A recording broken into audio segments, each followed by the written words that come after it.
Sim, senhoras e senhores, mais uma sexta-feira e por conta disso, sextou aqui no Link Podcast. Você acompanhou o Link com o meu amigo Felipe Campos, o qual eu sou fã. De segunda a quinta, Felipe vem aqui no Link Podcast destilando todas as suas descobertas do mundo aí da fofoca, dos famosos. E na sexta-feira a gente pega um assunto que mais está bombando aí na semana ou nos últimos tempos e também na segunda parte uma entrevista. Hoje, inclusive, nós vamos falar com Marcos das Neves Palumbo. Sim, o Major Palumbo, que inclusive também é vereador aqui em São Paulo. Ele é major do Corpo de Bombeiros. E a gente vai falar sobre muitos assuntos, né? O bombeiro faz um trabalho muitas vezes invisível. Pra vocês terem uma ideia, a cada minuto tem alguém sendo socorrido no estado de São Paulo. E quando a gente fala socorrido, não é só uma questão de fogo. A gente lembra o bombeiro quando é fogo, mas tem em afogamentos, tem às vezes pessoas que ficam trancadas, pessoas que passam mal, pessoas que em acidentes. Os bombeiros, eles estão em todos, catástrofes. Muita ação dos bombeiros que muitas vezes são invisíveis. Vamos levantar alguns números aí, então fique até o final para que você acompanhe essa entrevista aí, esse bate-papo. Eu sempre gosto de falar que não é uma entrevista, porque entrevista é muito chato. Entrevista é: quando o senhor começou? Qual é o principal caso? Qual foi o mais difícil? Atendeu famosos? Não, é bater papo. É você construir um conteúdo a partir do assunto. Isso é muito mais legal. Se você concorda ou discorda, é só você botar no chat. Simples assim. Por conta disso, além de você participar no chat, que é uma das maneiras de você se envolver, e o algoritmo do YouTube entender que você participando ativamente, não sendo um fantasminha camarada, você vai ser notificado dos próximos Link Podcasts, não só o de sexta-feira, mas também do Felipe Campos. Então, o que eu tenho que fazer para permanecer aqui conectado com o Link Podcast depois que ele acaba? Primeiro, você precisa se inscrever aqui no canal. Então, você inscreva-se, é grátis. Depois, habilite as notificações, aperte o sininho.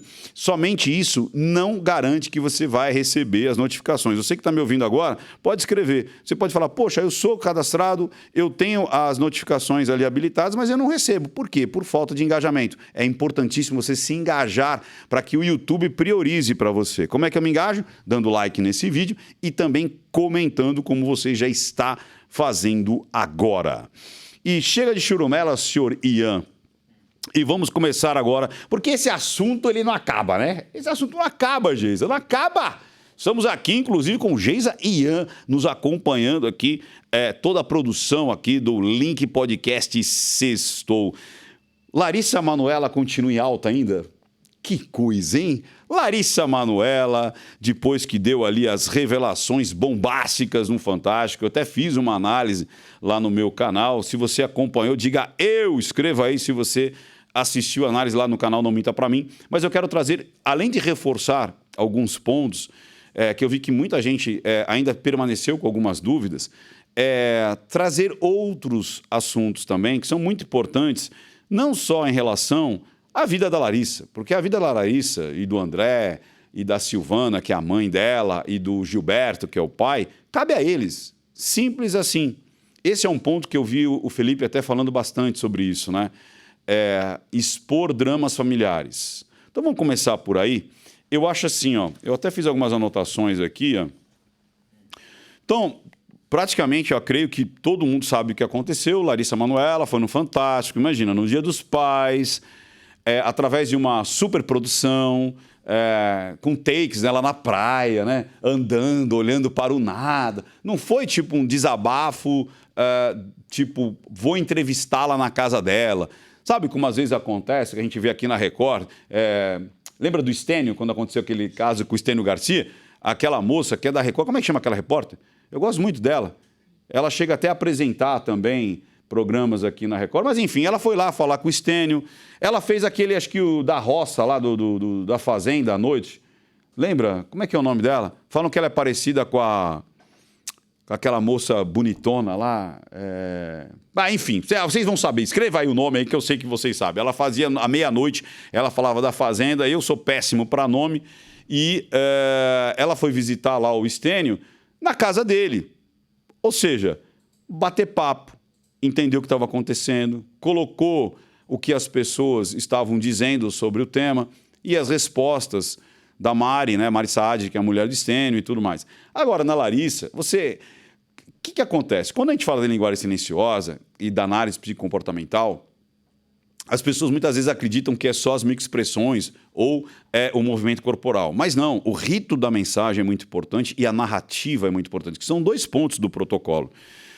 E você vê que ali foi construído todo um cenário para que aquilo fosse colocado como os pais são os vilões 100% e ela, a mocinha, 100%. As músicas de fundo, o olhar, a praia, o andar ali pela orla, meio que desbaratinada, né? Olhando para o futuro, para o horizonte. Então, tudo comunica, gente, tudo comunica. A cara o rosto, né, da repórter, tipo, mas como assim? Você tinha que pedir... dá um exemplo. Por exemplo, eu tinha que pedir para água de coco. Água de coco a R$10. Você tinha que pedir. Então, tinha todo ali uma narrativa construída para que a população inteira ficasse contra os pais. Isso estava muito, muito claro. Mas, Ricardo, os pais realmente foram maus e tal. Será? Como a gente acabou de falar aqui muitas e muitas vezes. Eu acho que o que faltou foi uma transição. Eu acabei de falar lá na minha análise. Faltou uma transição. Faltou, de repente, uma maturidade de todos ali. E faltou algo um outro ponto, que tem um momento do negócio que é difícil você continuar profissionalmente tratando com seus familiares. Seja pais, irmãos, filhos, é muito difícil. Por quê? Porque o negócio ele vai passar das 4 linhas do trabalho. Ele vai ser levado para o final de semana, ele vai ser levado para as férias, ele vai ser levado para o jantar, ele vai ser levado para o almoço, ele vai ser levado para dentro de casa. E isso é muito perigoso, né? Eu lembro que uma vez eu escrevi um artigo para a revista Venda Mais, meu amigo Raul Candeloro, que era assim, deixe os pedidos na porta para fora. Né? Deixa o trabalho... Eu falava pedidos, que era pedidos de venda, né? Eu estava escrevendo para uma revista de venda. Então, era tipo assim, deixa os pedidos no capacho e ao adentrar na tua casa, você tem que negociar com a sua família assuntos familiares. No momento que você entra para a sua casa... Porque tem gente aqui que já trabalhou com familiares... É muito difícil dar certo, é muito difícil. Ricardo, eu já trabalhei 30 anos com a minha família e deu tudo bem. Beleza, ótimo, mas não é a normalidade. Então tem que tomar cuidado, porque eu dou mentoria no Brasil e no mundo. Eu já tratei desde pessoas que faturam muito pouco até pessoas que faturam bilhões. Se você não profissionaliza e normalmente sucessão... Tô indo agora para palestrar no Agro, né, em Foz do Iguaçu, em Sinop. O grande drama do que está acontecendo é a sucessão. Quando os filhos começam a assumir os papéis ali dos pais, e aí há uma relação entre pai e filho, há sempre uma tensão. Isso é normal, não é só com a Larissa Manoela. Há uma tensão sempre quando tem essa passagem. E essa passagem é muito difícil de ser negociada, porque ninguém quer perder o controle, as duas aí, né? Inclusive é cara de um focinho da outra, né, meu? São muito parecidas aí. E no caso da Larissa Manoela...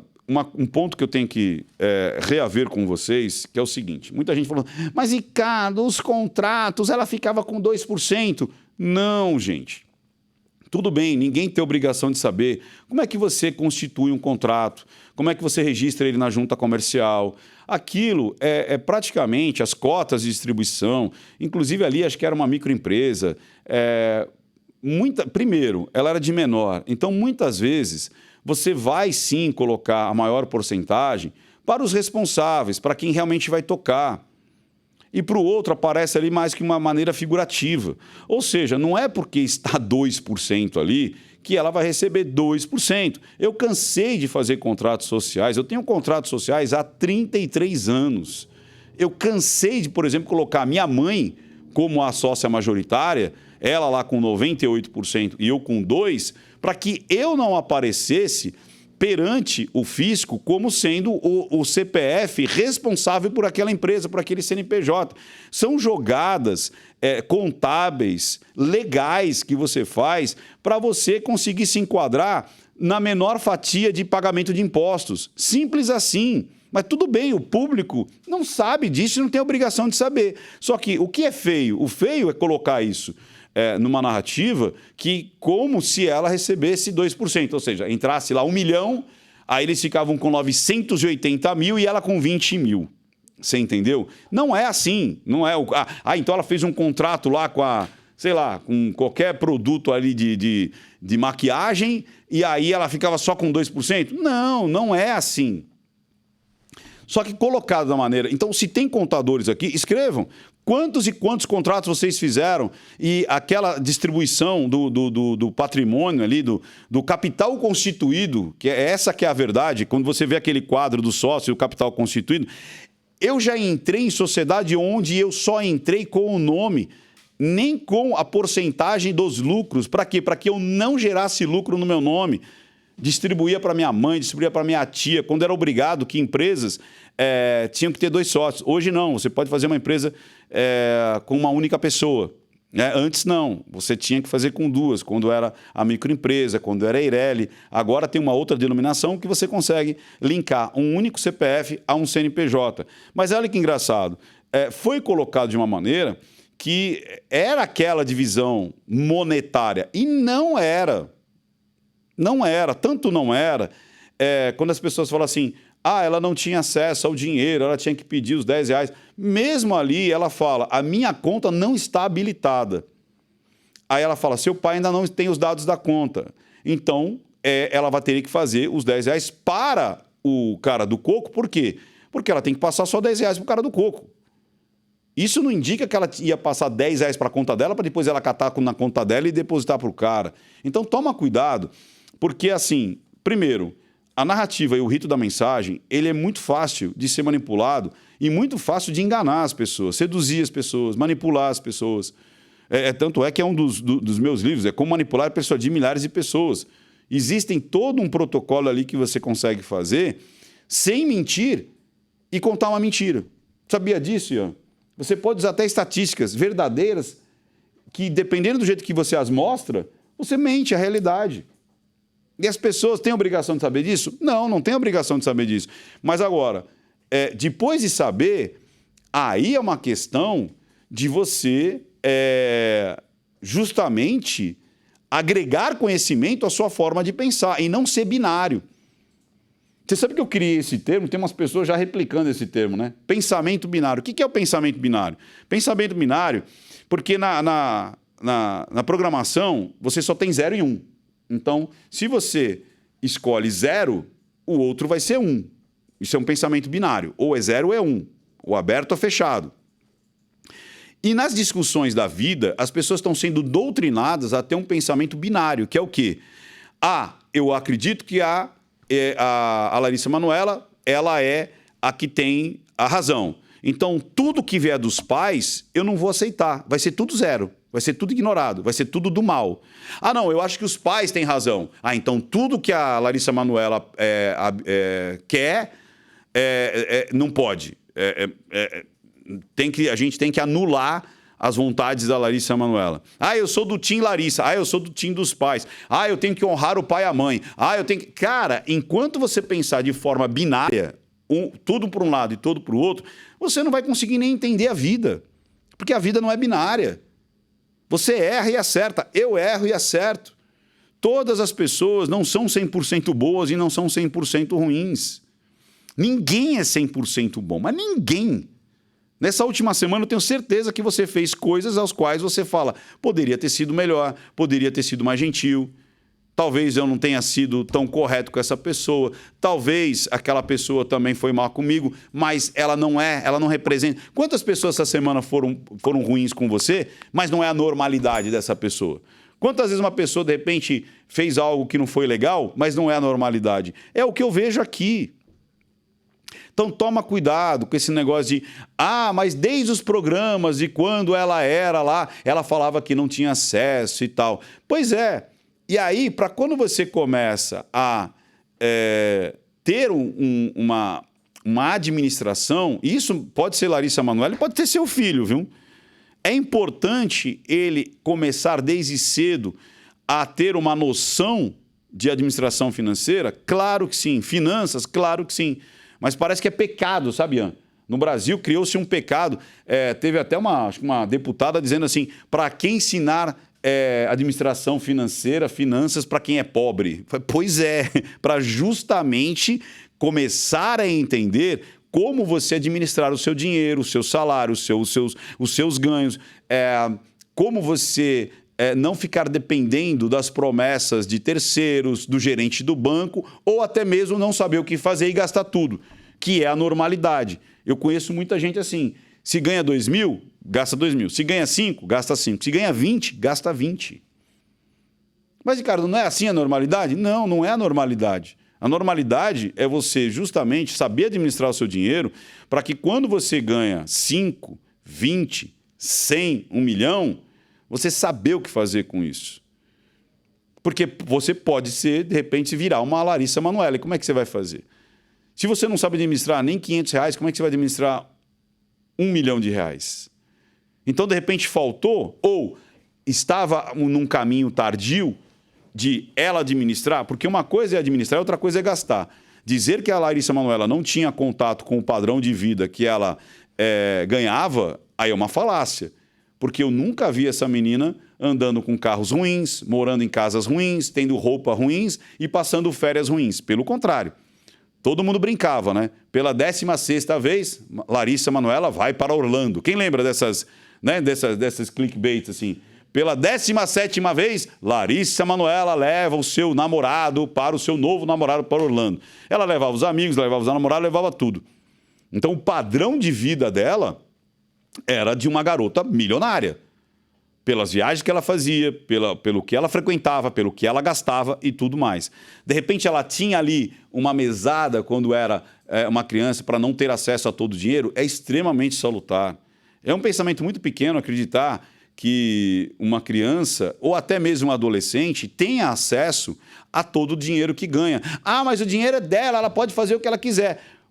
Um pensamento pequeno, um pensamento de não pensar justamente numa administração financeira, de você ter uma educação financeira, vai pensar dessa maneira.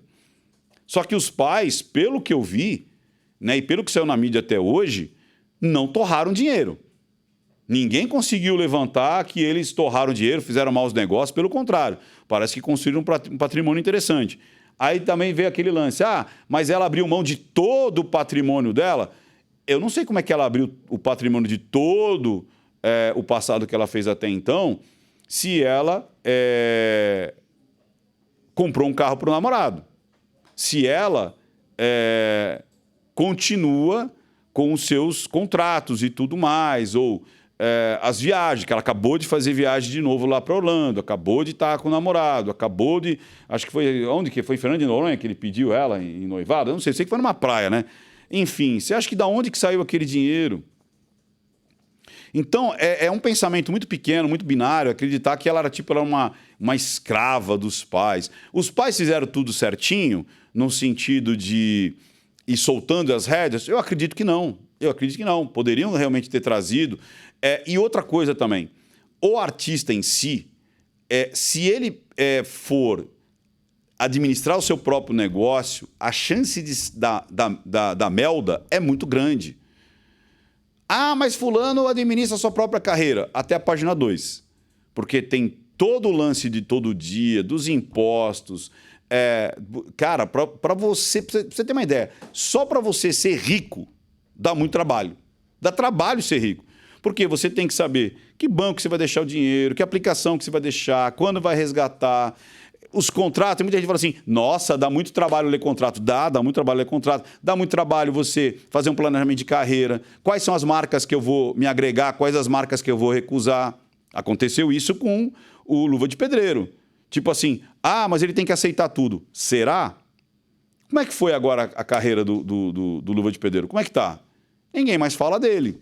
Ah, mas ele fez lá uma propaganda por não sei o que lá, shippers lá, não sei da quanto. Ah, tirar foto e fazer um negócio é diferente de você criar uma carreira.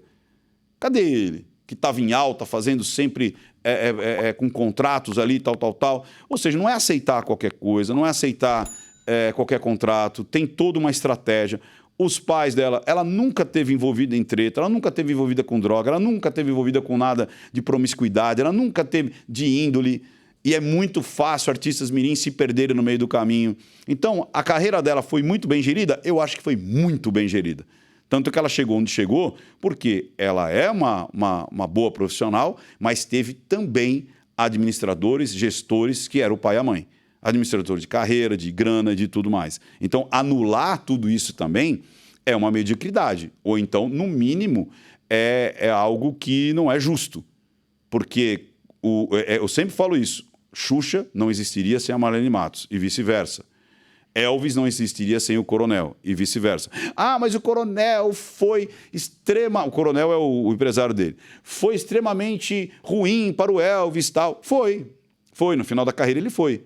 Mas o que ele fez antes para o Elvis, ninguém teria condições de fazer. Assim como o Brian Epstein fez para os Beatles. Acho que até tem foto dos Beatles por aqui, do Elvis, não tem aqui, ó, atrás de mim, acho que tem do Elvis. Cara, eles seriam mais uma banda de Liverpool. Se não fosse a mão do Brian Epstein. E Brian Epstein, sabe quanto que ganhava Brian Epstein? 60%. Cada Beatle ganhava 10%. Por quê? Porque além dele fazer toda a estrutura, ele bancava aquilo tudo. Obviamente, depois isso foi mudando. Mas, e um ponto também, sabe o que eu acho legal? Que é o seguinte, né? Ela é filha única, né? Muito naturalmente, os pais poderiam ter pensado que, cara, qualquer coisa que estiver no nosso nome, obrigatoriamente vai para ela. E parece que tinha umas coisas ali que estavam no nome dela que eram vultosas.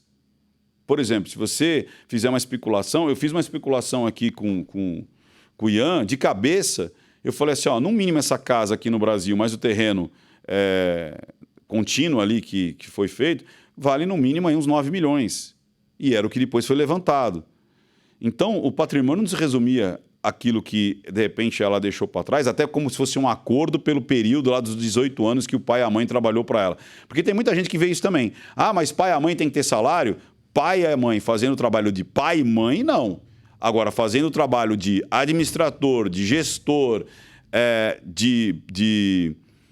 como é que chama? Produtor e de empresário? Sim, porque se não estivesse pagando para isso, seria pagando para qualquer outro. Simples assim. Então tem muita gente que romantiza também, tipo assim, não, o pai e a mãe tem que padecer no paraíso e não ganha nada. E aí? Como é que faz? É uma profissão, esse acompanhamento e tudo mais. Aí, de novo, vai ter a contaminação porque é pai e mãe? Vai ter a contaminação porque é pai e mãe. É ônus e bônus. É igual Xuxa e Marlene Matos. Ônus e bônus. Tem coisas que vão ser mais interessantes, tem coisas que vão ser menos interessantes. A confiabilidade que você tem em pai e mãe vai ser muito maior do que quando você soltar na mão de um empresário que não é ligado inteiramente com você de fato. E não naquele momento ali que está vivendo a situação. Então, o que eu vejo foi uma caça às bruxas sem as pessoas entenderem o que é um contrato social, o que é uma holding. Muitas vezes, de novo, você cria uma empresa para ser sócio de empresa, para distribuir lucro, para você pagar menos imposto. Eles pagavam muito provavelmente muito imposto, até quando ela tinha 13 anos, porque imagina, ela ficou praticamente 10 anos recebendo como pessoa física, pagando 27,5%. Depois que eles foram abrir um CNPJ para receber, talvez com nota fiscal, emitir uma nota para receber os valores ali. Se tem contador, escreva aqui. Ou seja, foram aprendendo ali também a trancos e barrancos. Imagina, eles foram abrir a primeira empresa depois de quase 10 anos que ela já trabalhava. Então você vê que há uma busca pela proteção do patrimônio. Até para quê? Proteger de pessoas que vão se aproximar. Porque me parece que ela está entre as top 10 artistas mais bem pagas do mundo, cara. Em contratos, em participações, em empresas e tudo mais. E se aquilo é correto, cara, só em 1 ano ela vai ganhar muito mais do que ela abdicou para o pai e para a mãe ali pelos serviços prestados. Mas muito, só no primeiro ano. Só que, acredite se quiser, essa situação toda não ficou legal. Não ficou legal para ninguém ali. Principalmente para ela, porque ela foi lavar roupa suja, familiar, inclusive de pai e mãe, a céu aberto. Né? Tipo assim, ainda no horário nobre e no Fantástico. Então, sabe o que eu vejo hoje, cara? Essa menina sendo usada. Usada por muita gente, cara. Por muita gente.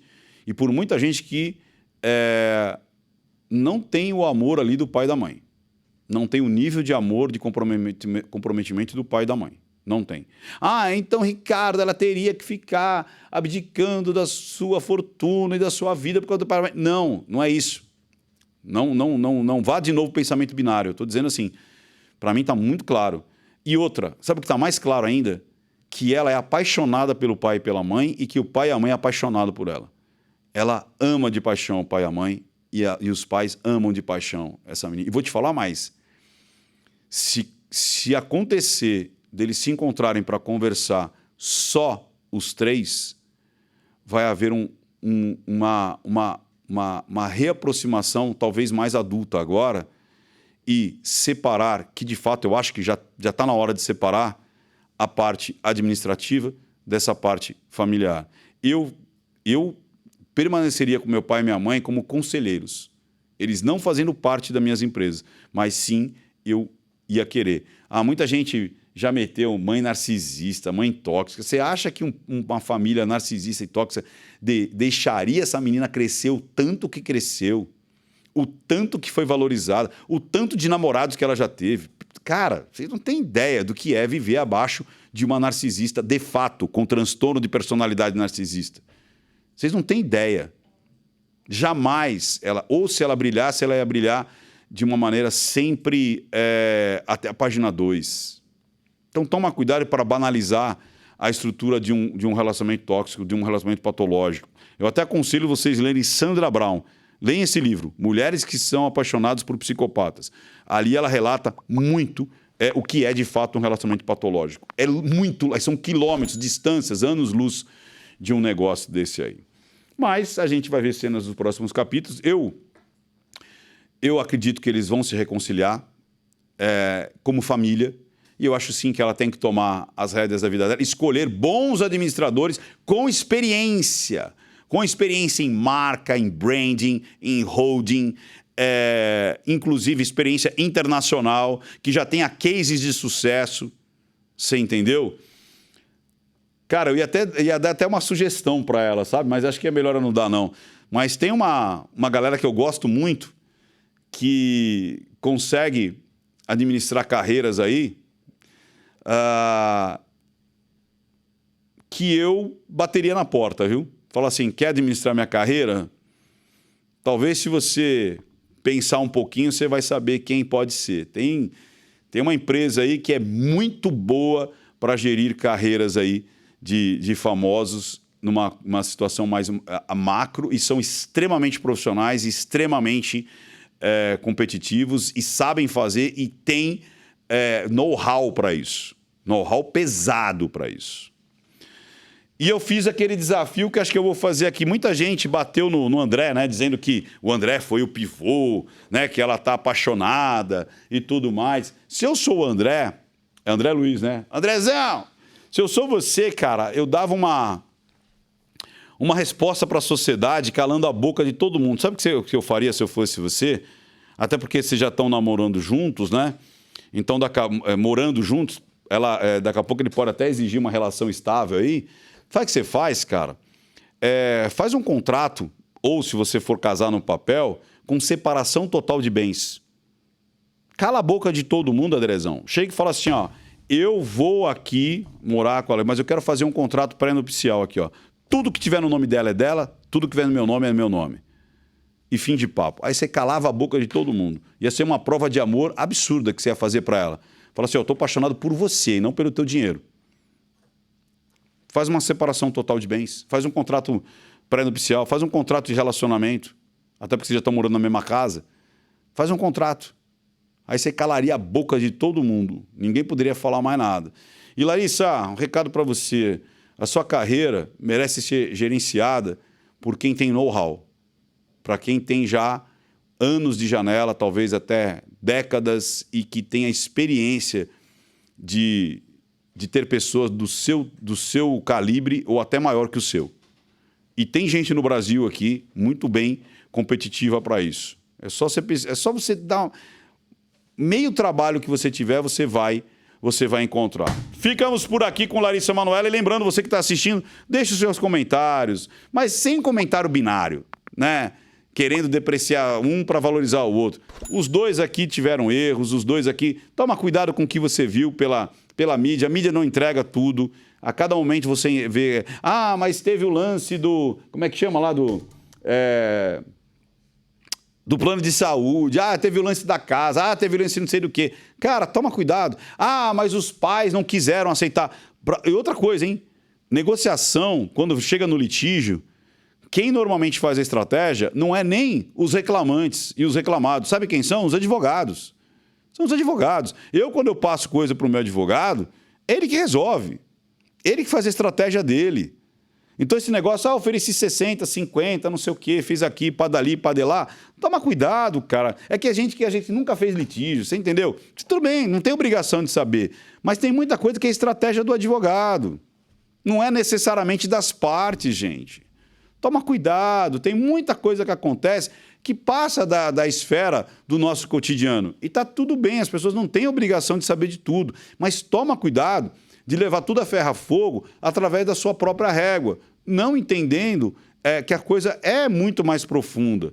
Foi que nem os casos dos 2%, muita gente bravando. Ah, era que só ganha 2%. Cara, aquilo é Constituição, lá do quadro de sócios, da responsabilidade e tudo mais, da composição lá, que inclusive era um valor simbólico, era 100 mil. Você acha que o patrimônio dela está em 100 mil? Pelo amor de Deus. Mas enfim, ninguém tem obrigação de saber, mas também você não tem a obrigação de tapar os olhos e os ouvidos para as coisas que vão lhe trazer mais informação e mais competência em cima do que é isso daí. O que a gente pode trazer para a vida? Cara, de novo, primeiro, toma cuidado com tudo que você vê, com tudo que você ouve, principalmente vindo da grande mídia. Ela não vai resumir tudo em 10 minutos, 15 minutos, tudo que está acontecendo. Segundo, leva isso para a vida também. A família, ela é muito boa, ela é muito interessante para você ter ali o seu apoio. Ah, mas a minha família, eu não consigo ter apoio. Cara, acredite, é exceção. A maioria das famílias que eu conheço, que eu convivo, que eu vejo, que eu já atendi como psicanalista, e para cada família doentia, eu tenho mais 1000 exemplos de famílias boas. Famílias que brigam pelos seus, protegem, e é óbvio que família não vai ser perfeitinha também, não existe família margarina. Pai e mãe tem o seu arranca-rabo, você já teve com o seu, e não é por causa disso que você vai achar que todo mundo é narcisista e tóxico por conta de uma briga, por causa de algo que de repente foi dito num momento de grande emoção. Então toma cuidado, a coisa é muito maior. E até esses comentários aqui não é um fechamento total. Você não consegue fechar um fechamento total do assunto em 30 minutos. Você não está querendo fazer um trabalho de conclusão teórico sobre o que tudo aconteceu, até porque a gente vai ter isso em doses homeopáticas trazidas aí à tona. E vou te falar mais. De novo, eles vão se reconciliar e vão viver felizes para sempre como pais, com papel de filha e papel de pais. E tenho certeza que vão ser conselheiros e bons conselheiros. E que ela encontre agora uma administração profissional para tocar a sua carreira. E não vai ser barato, viu? Não vai ser barato, não. Você pode ter certeza que vai ser entre 20% e 30% aí para administrar a carreira dela. Ela vai ter que deixar aí com advogado, com promotor, com assessoria de imprensa, com o empresário e tudo mais, pelo menos aí uns 30% para gerir a carreira dela. Beleza, pessoal? E lembre-se, se você não está inscrito no canal, esse é o momento que você vai tomar água, beba muita água. Então você vai beber água, aproveite que eu estou bebendo água, aperte as notificações, escreva e comente alguma coisa. Dessa maneira, você vai ficar engajado aqui no YouTube e o YouTube vai priorizar as suas notificações. Beleza? E agora vamos receber... Sim, senhoras e senhores, eu tô muito empolgado com esse papo, viu, Ian? Você tá empolgado? Tô. E aí, Gê, você tá empolgada? Tô muito empolgado. Eu tô muito empolgado. Vamos receber aqui Marcos das Neves Palumbo, paulistano, casado, pai de 2 meninas, major da Polícia Militar do Corpo de Bombeiros do Estado de São Paulo há 28 anos. E hoje é vereador da cidade de São Paulo em seu primeiro mandato. Vamos receber aqui com uma salva de palmas, Marcos Palumbo! Muito bom você estar aqui com a gente. Obrigado por ter aceito o nosso convite. Está aqui no Link Podcast Sextou. Sextou. O nosso Sextou, ele, em vez de a gente brindar cervejas, nós brindamos a inteligência do nosso convidado. Puxa, eu fico muito honrado de estar aqui com você, Ricardo, aí no Link Podcast, porque são muitas histórias aí que normalmente se confundem, às vezes, com a própria profissão. E, para mim, ficar ligado ao Corpo de Bombeiros... Eu não consegui me desligar e não vou conseguir nunca. Pergunta, você é vereador, você precisou ser exonerado? Eu tive, num dia 22 de junho de 2022, eu fui lá e tive que tirar a farda do Corpo de Bombeiros. E aí? Chorei. Escorreu uma lágrima, assim, porque não foram poucos dias, não foram poucas emoções, não foram poucas vidas, não foram poucas situações. Então, naquele dia, meu olho encheu de água, eu não aguentei. Eu falei assim, não, eu tenho que aguentar porque eu vou para uma outra missão. Mas eu chorei, não aguentei. Não aguentou, né? Não, foi muita pressão, foi muito forte. Você ficou quantos anos no bombeiro? No bombeiro eu entrei em 1999 e aí eu fiquei até 22, né? Então, eu fiquei aí 20 e poucos anos. 99, você chegou a pegar, eu creio que não. Você chegou a pegar o Datan, o avião Datan? Peguei. Pegou? Não, o de 96 não. Eu estava ainda na academia. Aquele que derrapou Aquele que derrapou e foi para Congonhas, isso. Peguei. Ali você pegou? Foi uma das cenas mais marcantes e, infelizmente, mais tristes. Aliás, a mais triste que eu vi no Corpo de Bombeiros foi aquela. Foi aquela? Foi. Eu conhecia muito ali porque minha namorada morava ali atrás do aeroporto, então era um caminho que eu fazia direto. Você sabe que naquele dia tem um Ibis ali atrás? Tem um Ibis. Eu tava no Ibis. Tá brincando. Aí eu... Olha, até arrepia, cara. Juro que eu tô arrepiado. Não, sério. Você tava lá mesmo? Não, vai vendo o que aconteceu. Naquela época tinha loja de surf. E aí tava tendo o que acontece? As marcas muitas vezes alugam quartos do hotel para te receber, para tirar pedido, aquela coisa toda. Olha que loucura, cara. Quando eu passo ali na cabeceira, eu senti algo ruim. Naquele dia? Naquele dia. Eu também sinto... Aí eu relatei pro o meu representante, o cara que estava vendendo para mim, e falei para ele assim, cara... Que estranho. Não, vai vendo. Eu falei assim, hoje é um bom dia para cair um avião. Putz, Ricardo. E passo de volta e sinto esse arrepio. Trânsito, São Paulo, um puta trânsito. Quando eu chego na minha loja, o celular tocando desesperadamente. Cara, olha o que aconteceu. O representante, ele lembrou da frase que eu falei e falou assim, vai ver o que aconteceu. Aí eu abri lá a televisão na farmácia do lado do meu escritório. No meu escritório não tinha televisão. Aí eu falei, cara, ele falou, porra, você falou... E eu não sei por que eu falei aquilo. Não sei. Falou do nada. Do nada, cara, do nada. Nossa. E foi exatamente quando eu estava fazendo a curvinha na 23 de maio, que você faz assim, para pegar ali o Ibis ali, que é do lado. Do lado.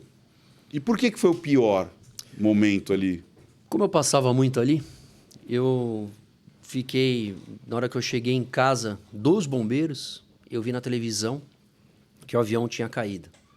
E eu vi os meus colegas com uma mangueira de 2,5 polegadas, que é algo desse tamanho, jogando água no incêndio, parecia que estavam jogando água com uma mangueira de jardim. Na hora que eu olhei aquilo, eu falei, não, já peguei e falei para minha esposa, ó, eu tô indo, não tenho hora para voltar. Já coloquei os meus equipamentos no carro, voltei para Sé, onde eu estava, peguei a viatura e segui direto para lá. Eu e, na época, meu irmão lá que trabalhava comigo, lá o Tenente Jodas, a gente foi direto lá pro incêndio. E aí, na hora que eu virei ali da Washington Luiz, que tem a curva, Isso. eu vi a... É, Washington Luiz, não é 23 de maio. Washington Luiz, Então, que, Washington que Luiz. tem a curva, é isso aí. Aí, bem na curva, em cima da Avenida dos Bandeirantes, eu vi a cauda do avião. Eu falei, meu Deus. E logo, quando a gente chegou, ainda fogo lá dentro, fogo em tudo quanto é lugar. E a gente começou a fazer o combate. Já estava sendo combate, mas eu comecei, peguei uma das frentes, fazendo aquele combate, já diminuindo um pouco as chamas. E quando apagou a chama do avião e só no prédio, eu não devia ter feito isso. Você entrou. Eu entrei e coloquei a cabeça ali no avião. Que tristeza. Todas as poltronas, aquele silêncio, as pessoas estavam sentadas. E porque quando você olhava na parte de onde eu olhei, parecia que estava todo mundo sentado em silêncio. Então, não tiro essa imagem da minha memória. Cabeça. Não tiro, mas foi muito triste, né? Foi uma situação dificílima, foi complicado para os bombeiros. E como você disse, quando você viu lá ali o diâmetro da mangueira jogando água e não tendo resultado, foi por conta do combustível, que tinha muito combustível ainda queimando? Sim, imagina, um avião com milhares de litros em cada asa do querosene de aviação altamente inflamável. O octanagem ali e tal. Então, jogando a água ela não consegue atingir a base do fogo. Tá. Ela antes ali, acredito, embora 600, 700 graus de temperatura. Então, quando você joga a água a 100 graus ela evapora.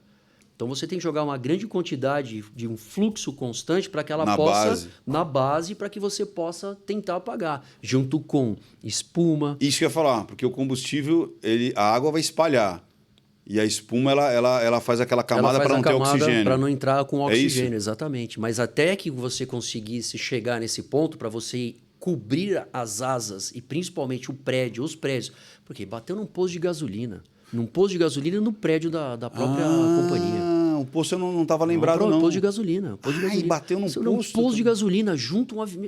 Foi uma tragédia. Foi uma tragédia. Então, ali, todos nós não tínhamos ainda... utilizávamos até pelas imagens, a gente vê que ainda tinham bombeiros que tinham só a capa. Porque, olha só que absurdo. Antigamente, vamos comprar um equipamento de proteção dos bombeiros. Olha, vamos comprar uma capa maior, porque aí não precisa comprar uma calça. Só a bota, mentira. É verdade.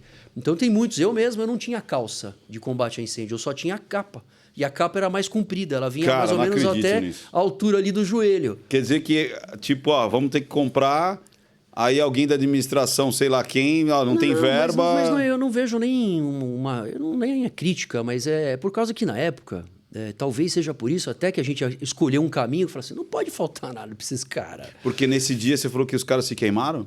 Não os bombeiros, mas nós tínhamos lá, você vê as imagens, então tinha os bombeiros só com capa, com capacete e uma capa comprida. Capa comprida. E aí não tinha, por exemplo, hoje, cada um tem o seu conjunto, que é uma capa, que é uma calça com suspensório que vem até o peito, aí uma balaclava, uma luva de combate a incêndio. Você não tem mais contato lá com os bombeiros? Tenho todo dia. Não tenho como. Eu queria, mas dá pra eu fazer esse? Lógico que dá. Porque, cara, eu acho muito... Parece um cara tá indo pra lua. Mas é legal. E aí você fica mais... Não só imponente, você te dá mais confiança. Então, imagina você vai entrar pra combater um incêndio. Dá pra entrar... Quanto tempo o cara segura? Porque, me corrija se eu estiver errado. Um ambiente, por exemplo, uma sala tradicional, sofá, cortina... uma residência média brasileira. Isso aí. Chega uns 800 graus? Chega. Tenho certeza. Porque o fogo ali ele fica concentrado. Ele fica concentrado em pontos onde ele já inicia com 300, 350, começa a pegar um pouco mais, passando dos 500, 550 graus, quando você tem, que é no começo do incêndio, se você tiver uma estrutura metálica, um pilar metálico. Lógico, você tem normalmente os pilares no meio do concreto. Mas o concreto protege um pouco mais. Tá. Mas se você tiver uma viga, estrutura de metálica, que nem aqui, que nem uma haste metálica exposta, 550 graus, ela já começa a ter uma deformação. Ela acaba com a capacidade portante da estrutura. Então... Que é o que aconteceu no dia 11 de setembro. No 11 de setembro, com certeza. Ali com o certeza. colapso das estruturas. O colapso da estrutura. Muito tempo com fogo. O concreto chegou uma hora que não aguentou. Então, mas eles tinham estruturas e o americano ele usa muito o ferro direto. o Então ele ferro não direto. tem não tem a estrutura de concreto. De concreto para proteger. Ele está escondida, mas ela não está escondida através com drywall. com drywall, com revestimentos e não com concreto. Então, quando você tem um fogo direto numa base metálica, 550 graus, ele já começa a mudar a estrutura, a capacidade portante. E aí, quando ela chega nos 800, ela já tem lá uma deformidade. Essa deformidade causa o colapso. Eu te cortei. Aí você estava falando mais longo. E o que isso influenciou? Não, isso influencia que quando você estava fazendo o combate, você pode chegar mais perto, você consegue chegar... Aí eles não conseguiam chegar mais perto por conta... Não só isso, mas conseguiam fazer o combate. O fogo era muito intenso, você podia estar com a roupa que tivesse. Eu lembro. Mas o que eu falo assim que foi diferente foi que a gente tinha na época, olha essa mudança de comportamento, as roupas que eram da década de 90...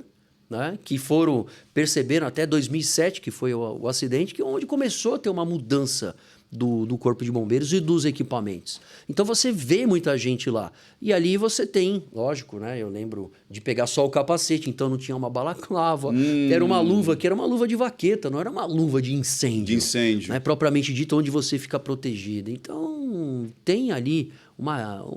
As ações foram muito difíceis, né, no combate e, infelizmente, o Corpo de Bombeiros cresceu na tragédia do Andraus, do Joelma, cresceu na queda do avião. Você disse que cresceu muito nessa queda do avião. Sim. Foi um aprendizado. Foi um aprendizado. Porque, por exemplo, na aviação a gente vê muito que qualquer acidente ele é estudado para que crie-se outros protocolos para que aquele acidente não aconteça. Então, o bombeiro faz isso também. Totalmente. Tipo, toda vez. Porque pode acontecer coisas que você não está esperando e fala, putz, por conta disso, ou por conta, sei lá, do duto de ar, por conta de, sei lá, 1000 coisas. Você fala, agora vamos começar a exigir esse protocolo aqui. Cara, às vezes eu fico muito doido, cara.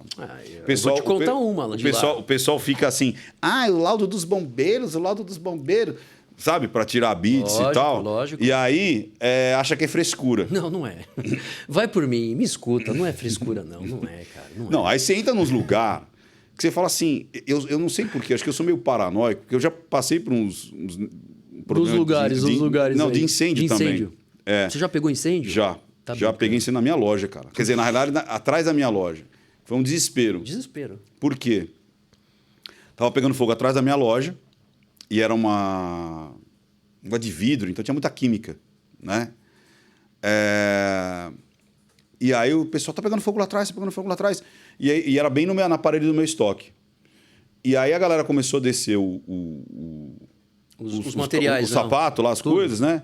E era uma área grande, só que aquela área ali tinha 150 metros quadrados ali. E uma parede com 10 metros que fazia divisa com esse lugar. Cara, mas olha o desespero. Aí os bombeiros subindo pela lateral, indo por aqui, tal. E eu vendo aquela parede aquecer, eu e um outro funcionário com mangueirinha de jardim. Jogando na parede. Para resfriar. Fez bem, pô. Lógico que você fez bem. Chegou uma hora, cara, aquela hora que travou, que não passava nem Wi-Fi. As telhas de amianto, aí tinha algumas que tinha... Você sabe essa hora? Eu sei, a vida inteira, todo aí eu vivi um momento. Cara, eu vi o fogo fazendo assim... Você viu a labareda? A labareda fazendo então assim... Você pode colocar aí mais de 600 graus de temperatura. Porque, sabe sabe o amianto? Aí a gente tinha telhas de amianto e tinha umas que era de plástico. Ela queimou já? Ela já começou a derreter. E eu... Aí a parede fez assim, crack. Ixi, Maria. Ela deu uma craquelada. Sai, corre.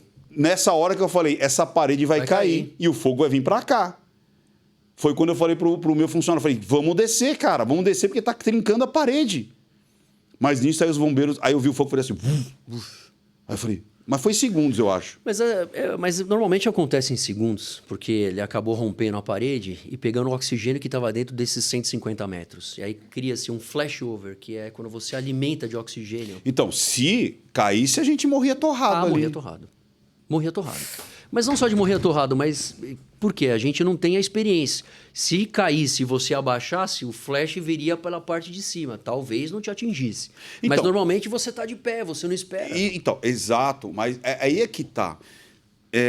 isso que eu quero te perguntar, porque eu acho que, porra, isso aí acho que vai ser importantíssimo para não só você contando a história, mas primeiro que a gente falou do Habits, né? Tem muita gente que acha que é frescura, o Habits dos bombeiros. Não é o Habits, é o auto de vistoria. O auto de vistoria dos bombeiros. Porque, cara, eu já entrei em alguns lugares que eu falo assim, por conta desses momentos aí, eu tenho um scanner assim que eu falo, cara, se pegar fogo aqui, não tem saída. Pensei que era só eu. Que Todo lugar que eu entro, tanto é que eu tenho um tato para cheiro. Sensor olfativo é apurado. Por conta da loja.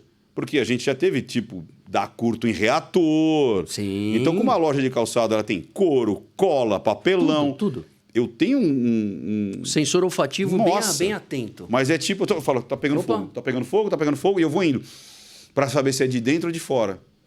Até hoje, é impressionante. Eu sinto cheiro de química queimando, papel queimando, madeira, eu consigo distinguir.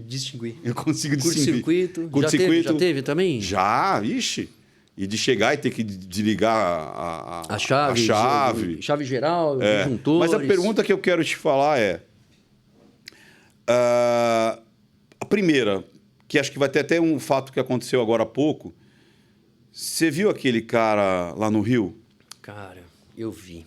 Que tristeza. Eu fiz até uma homenagem para ele, porque o professor de fisiculturismo, né? De educação Personal física, trainer, alguma coisa assim.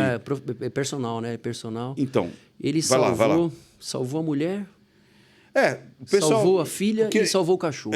Aí ninguém sabe exatamente se foi ele ou se foi... Mas você viu que ele ficou preso, acuado. Você viu as imagens que ele ficou preso, acuado? Eu não vi, não cheguei a ver. Você viu? Eu vi. Ele ficou acuado na sacada e no desespero ele tenta pular. Ele só não conseguiu porque tinha, acho que aquela... Tem a tela, a grade. E chega uma hora que ele enfrenta o fogo. O fogo tá... E aí ele vai pro quarto, aí parece que ele começa a expelir alguma coisa estranha ali. Mas a pergunta que eu quero fazer desse momento aí é...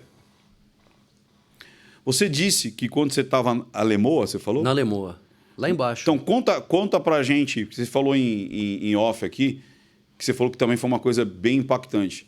Que eu quero fazer uma pergunta a você. Olha lá, tava lá. Os parques de tanques. Esses tanques ali... E aí, o que aconteceu? Quando a gente chegou, eu vim de São Paulo e começou a pegar fogo na parte da manhã. Então, quando tem uma grande operação, o Corpo de Bombeiros se reúne. Não só para que a gente possa colocar mais efetivo no local, mas para que a gente possa levar equipamentos.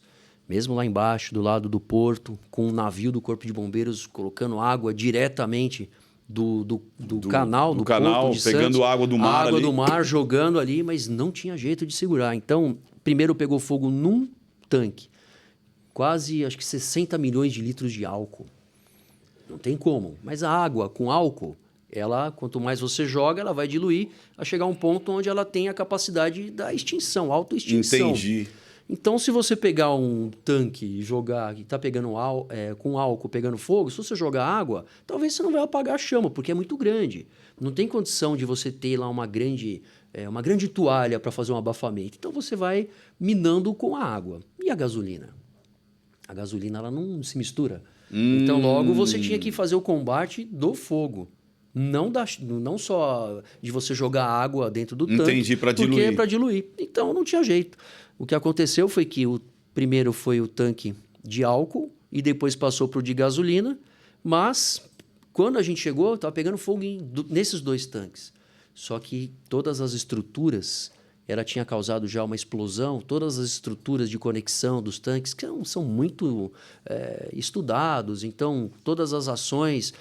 se acabam, por exemplo, de ficar no meio de uma bacia, caso vaze todo o combustível, aquele combustível fica acumulado dentro dessa bacia. Então, ali não tem... São muitas medidas, só que todas falharam. Eita! Todas, por causa da explosão. Então, as tubulações não tinham como retirar, então nós ficamos ali. No momento que teve uma segunda explosão, nós estávamos no entorno, falei, isso aí que a hora vai explodir, começou a dar uns estalos e aí corre todo mundo. Eu corria lá de dentro da Lemoa, aí de repente teve uma explosão. Tipo uns 10 segundos explodindo assim. Eu falei, meu Deus, deixa eu ver, tô vivo. E saí correndo, todo mundo correndo. Aí tem um viaduto da Lemoa ali na frente. Eu só sei que uns 10 minutos depois eu fui para o viaduto onde ainda caíam alguns Coisas da explosão, restos ali, detritos ali detritos de 10 minutos depois, porque a altura que caiu. Foi. E aí não pegava aqui no capacete, dá até para ver no capacete onde estava. Mas enfim, e o que a gente tem que ter nesse momento é que o fogo, quando acontece numa residência média brasileira, mais ou menos 1 minuto, você já não consegue sair lá de dentro. Então, é isso que eu quero juntar todas essas coisas. Você falou que você saiu correndo. Esse ato de sair correndo, ele é autônomo? Tipo assim, o ser humano... vou falar uma experiência minha, eu quero saber se o bombeiro consegue bloquear o ímpeto de autoproteção, de uma coisa cai, explode, você tem que se afastar e depois você dá aquela parada, ou óbvio, se você percebe a consciência de não, eu preciso agora me evadir, porque aqui não tem mais o que fazer, eu preciso da minha proteção para... Esse que eu quero perguntar.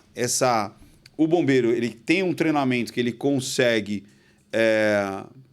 por uma memória muscular, não se abalar com essa coisa do perigo extremamente iminente para continuar consciente daquela ação, ou aqueles primeiros instintos... Normalmente nós temos na nossa escola de bombeiros, a maior escola de bombeiros da América Latina, tem lá uns sistemas de containers, onde todos esses laboratórios de containers, eles têm simulações desse tipo. Então a gente tem simulação do flashover, do backdraft, quando você abre a porta e você tem uma explosão, o cogumelo de fogo sai para o lado de fora, então você já fica mais habituado. Tá. Então você explode um botijão de gás.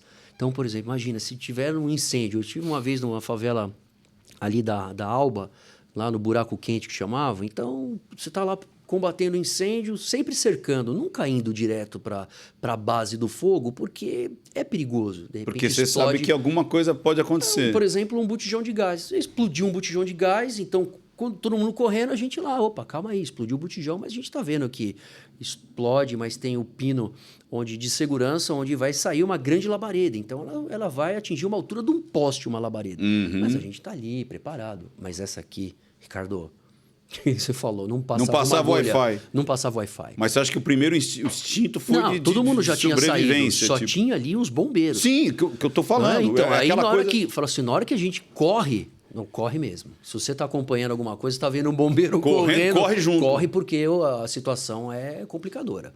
É uma situação... Porque eu nunca escutei na minha vida um barulho daquele. Se você vê o bombeiro correndo, corre junto, rapaz. Corre. Mas por que eu pergunto? Porque as pessoas crucificaram muito a esposa do rapaz. Por quê? Imagina. Quando ela sai correndo... Para mim foi instintivo. Lógico. Quando ela vê a labareda não, a fumaça, que foi muito rápido, inclusive, ela volta ainda. Ela tenta voltar. 1 minuto, pô. E você vê que ela tenta voltar. Por que eu pergunto isso?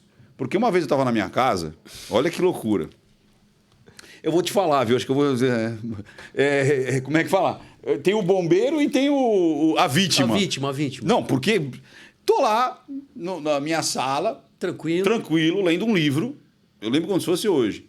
Só que a parede era de... Eles fecharam com gesso. Com gesso. Sabe quando termina os blocos? Sim. E aí fecha, em vez de fazer massa fina, massa corrida, fechou com gesso. E aí teve acomodação. Então imagina o que aconteceu. Aí clac, começou a fazer. Aí eu tô lá, isso porque eu já sabia, porque antes da entrega... Já tinha avisado. Eu cheguei lá, já tava uma rachadura enorme do gesso no chão e tal. Aí os caras vieram e tal. Aí eu tô lá, aí de repente, cara, fez sabe a rachadura. Você viu fez a assim, rachadura. E as coisas caindo. Cara, a minha esposa tava tomando banho. Parei. Eu saí correndo. Corre. Eu saí correndo e botei a mão na maçaneta. Aí que veio, eu falo assim, é só o gesso. Aí eu parei. Mas você vê, a minha esposa tava tomando banho. O meu instinto. Mas eu nem pensei. Foi tipo assim, eu saí correndo. Sabe um que eu vi? Que muita gente falou assim, nossa, a moça se protegeu as crianças. Eu vi da panela de pressão? De Istambul. De Istambul, sim, eu já vi. Que ali foi uma explosão. Aquilo também. E como foi gigante, pessoas demoraram para receber aquela onda de impacto. Às vezes demorou segundos. E eu lembro que as criancinhas foram para a janela, porque elas falaram assim, nossa, aquele movimento. Aí a babá falou, tá, alguma coisa. Quando chegou naquela janela, ela abraça as crianças, só que ela está se protegendo. Ela botou as crianças na frente dela. Porque foi instinto. Tipo, agarrei qualquer coisa ali e botei na minha frente. E foi a mesma coisa que eu percebi nessa moça aí. Na mulher do cara. Ela deve ter visto a coisa... Percebeu viu o fogo e falou, cara, preciso sair daqui. Se antecipou. Depois que ela sai, que cai a consciência dela, que ela chega até a porta do elevador, ela volta para onde está as chamas acontecendo e que a gente viu só como é que chama aquilo? A fumaça. A fumaça ou a deflagração, né? Quando houve a expansão, né? Da explosão. Eu vi aquela fumaça vindo e aí, isso que eu te pergunto também. O deslocamento de massa de ar. Você tem... É lógico que hoje a gente tem muitas câmeras de segurança, tem celular, principalmente as câmeras de segurança, mas a fumaça ela é muito mais rápida que o fogo, né? Eu acho que no caso dele, o que aconteceu lá no Rio, houve o incêndio acontece de maneira rápida, imediatamente. Qualquer fogo numa tomada, ele vai ter a capacidade de se propagar para o ambiente, porque os fios estão encostados um no outro. Teve uma sobrecarga. Então, enquanto você não desligar a energia, vai continuar tendo a queima. E se ele encosta num sofá, ele vai continuar queimando o sofá. Se encosta numa cortina, vai continuar queimando a cortina. Se encosta no fio de carregamento, por exemplo, do celular, vai continuar em contato em curto até que você desligue a energia. Saquei. Ou, por causa do curto-circuito que deu, alguns dispositivos, como disjuntores, os DAs, onde você vai lá, ele corta automaticamente, acabou, está resolvido o problema. O fogo vai ficar um pouquinho e apagou. Agora, se ele tem numa madeira, num carpete, na cortina, no sofá, começa uma fumaça. A produção de fumaça é muito grande. Toma rapidamente o teto. Isso. E aí, nesse momento, as pessoas elas estão dentro do seu ambiente que ela conhece. Eu já entrei em local uma vez, no Jabaquara. Tomaram posse os código 3, incêndio em apartamento. Quando eu cheguei, arrombei a porta. O senhor estava dormindo, ele era um porteiro, estava voltando de um trabalho. Sem brincadeira, ele estava deitado no sofá, colocou o feijão para cozinhar. Ele dormiu, a panela do feijão superaqueceu, a panela continuou queimando, queimou o fundo, derreteu, produziu uma fumaça extremamente tóxica do fogão numa panela de pressão com feijão. Ela produz cianeto. Cianeto por causa do feijão. Então, por causa não só do feijão, muitas queimas elas produzem cianeto. Tá. Eu achava que era por causa do feijão. Mas aí quando ela coloca, aí a fumaça ocupou todo o teto. Quando eu entrei, arrombei a porta, entramos com a equipe, eu estava lá. Senhor! Com a máscara, né, com o capacete. Senhor! Acorda! Aí na hora que ele olhou para mim, desesperado, ó a fumaça onde estava. Já tinha acumulado todo o teto, estava aqui nele. Se eu demorasse mais 1 minuto... Ele estava dormindo. Ele ia respirar. Ele ia respirar aquilo, se intoxicar. O que acontece? Quando você entra numa garagem com um carro em funcionamento, a produção da queima, a queima do combustível, produz monóxido de carbono, entre outros gases. É um gás extremamente tóxico, onde você tem a entrada e a ligação com a hemoglobina 250 vezes mais rápido do que o oxigênio. Então, quando você tem o monóxido de carbono, ele se liga mais rápido. A pessoa fica com visão duplicada, dor de cabeça repentina, vontade de vomitar. Ela só vai conseguir se salvar se ela sai do ambiente.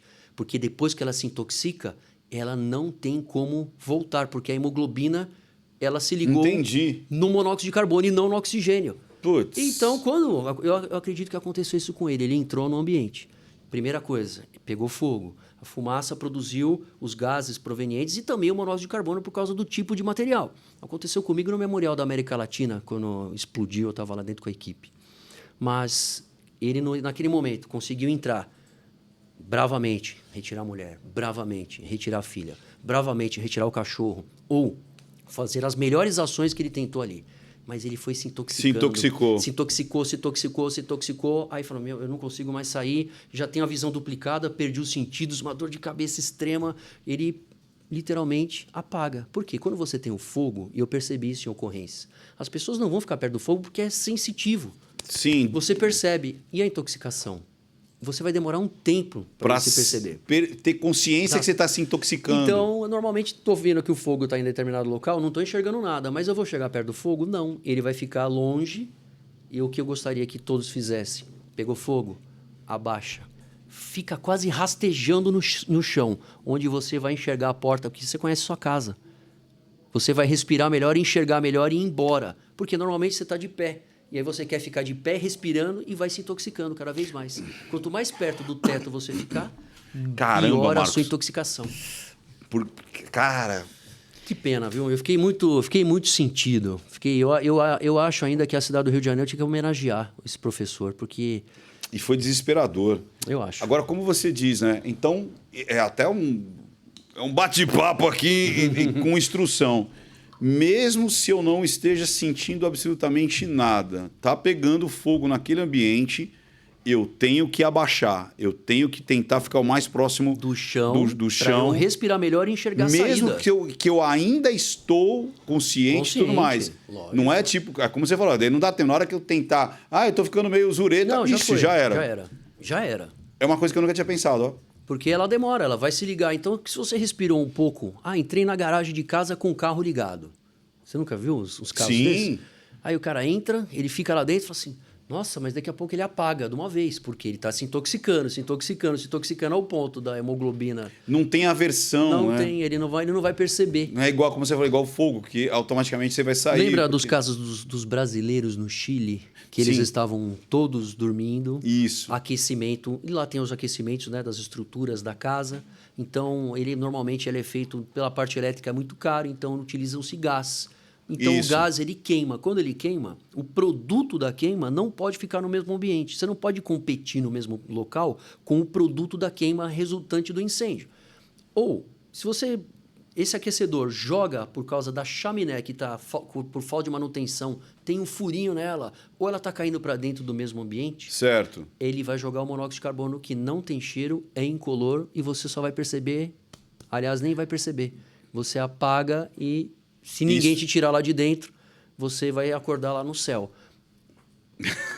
Campos do Jordão, eu sei. Campos do Jordão. Acontece muito? Monte Verde. Recentemente. Acontece muito? Porque ele pega uma churrasqueira e coloca lá dentro. Teve um que aconteceu acho que em São Paulo. São Paulo. O cara falou, tô com frio, vou botar uma churrasqueira dentro de casa. E aí ele está competindo com oxigênio e respirando monóxido de carbono. Vai morrer.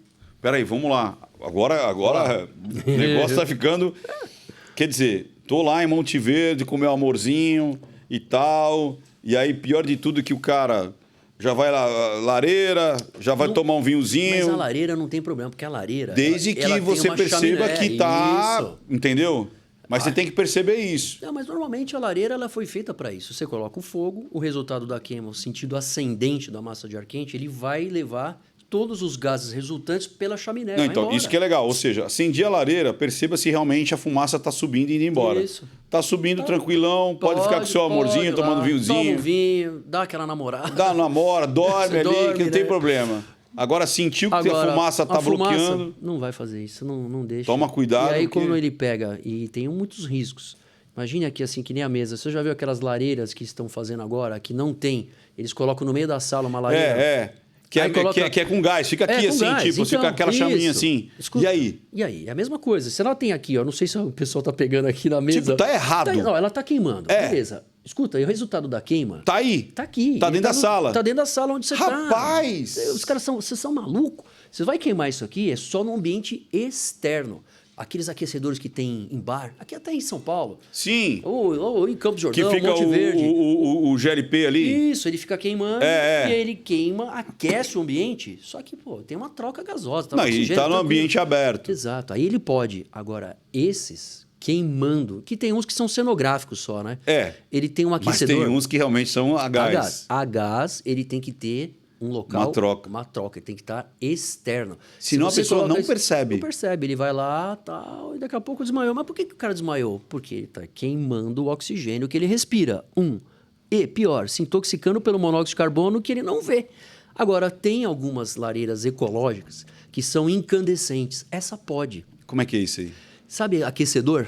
Você não tem os aquecedores de casa? Os Excelso. Infelizmente. O aquecedor, você fala... De tomada. De tomada. Aqueles que você com resistência. liga com resistência. Tá. Aquele com resistência ou a óleo, eles aquecem por caloria joule. Quer dizer, ele liga na tomada, ele aquece o ar porque aquela resistência não queima o oxigênio. Ela aquece o ambiente. Boa. E aí você pode ficar ali. A única coisa, toma cuidado para você não deixar uma toalha perto, o cobertor porque vai perto. ficar bem quente Vai aquilo ficar ali. muito quente e ele pode, por ali pela propagação do calor, Da indução do calor, a passar o condução, calor a e... condução ela passa, ou senão a irradiação. Sim. Pode estar encostado com algum objeto ou irradia. Na hora que irradiar, encostou, pegou fogo. Eu acho que aconteceu isso, infelizmente, com o Zé Celso. Que meus amigos do bombeiro que foram atender a ocorrência, para que tinha um aquecedor ligado na tomada, totalmente incendiado. Possivelmente nesse dia estava muito quente. Ligou na Com tomada. quem foi esse? O Zé Celso. Zé aquele Celso? O ator, produtor de teatro de São Paulo. Sei. Que ele já tinha uma idade mais avançada. O e tava... do... Que era, não sei se era o curador ali do Isso, teatro uma ali. pessoa muito querida, todo mundo Sei ficou quem que é. chateado. Meus amigos do Corpo de Bombeiros falaram, puxa, que pena. Acabou, infelizmente, acontecendo, eles acham que aconteceu isso. Eu não vi o resultado da perícia, que já deve ter dado o resultado da perícia, mas eu acredito nesse tipo de incêndio. Dias muito frios, ele ligou o aquecedor, normal, aquele aquecedor ficou quentinho, gostoso, mas se ele coloca algum objeto próximo ou se a fiação elétrica na casa não tem uma revisão por mais de 10 anos, o que acontece? Pega uma cafeteira Nespresso, você consegue ligar aqueles 3... Desculpa Nespresso, mas enfim, aí a cafeteira Expresso. Em outro lugar, você vai Se falar você que... pegar a tomada da cafeteira Expresso, ela é mais grossa. O macho, que é para 20 amperes. Não, 20 amperes. Só você não encaixa, né? É isso aí. Não vou fazer esse sinal aqui, eu não vou fazer. Que é o macho.